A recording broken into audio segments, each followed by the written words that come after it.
उसे सच की राह समझते हैं। जीवन में जो जितना जानता है बस उसे ही अपना अर्जित सच समझता है, और जो उसे नहीं पता होता उसे वह जीवन भर समझता रहता है झूठ। हम कितना कम जानते हैं देश, दुनिया, अनंत तक विस्तारित इस प्रकृति और इंसान के बारे में।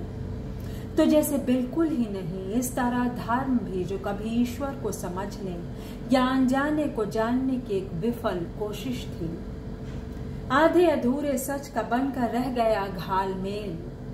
हमारे पास सच कितना कम है जो हम जानते हैं, और हम जो नहीं जानते वह झूठ कितना अनादि और अनंत। जाहिर है इस तरह हमें अक्सर यह लगता है कि दुनिया में सच कम से कम है और झूठ का ही बोलबाला है। हमने अपनी नासमझी में अपने ही बिंब से लगातार टकरा कर लहूलुहान होती चिड़िया की तरह लड़े।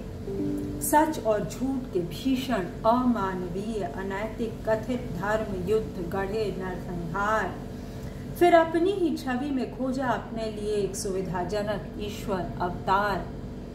इसे विडंबना ही कहेंगे कि जीवन भर हम और जानने की इच्छा लिए अपनी अज्ञानता को तलाशते हैं। इस तरह झूठ को खोजते हैं और उसे सच की राह समझते हैं। दोस्तों, एक शानदार कविता बलराम गुमास्ता जी की, उनके संग्रह कवि कपूत से, जो मुझे उन्होंने भेंट में दी थी।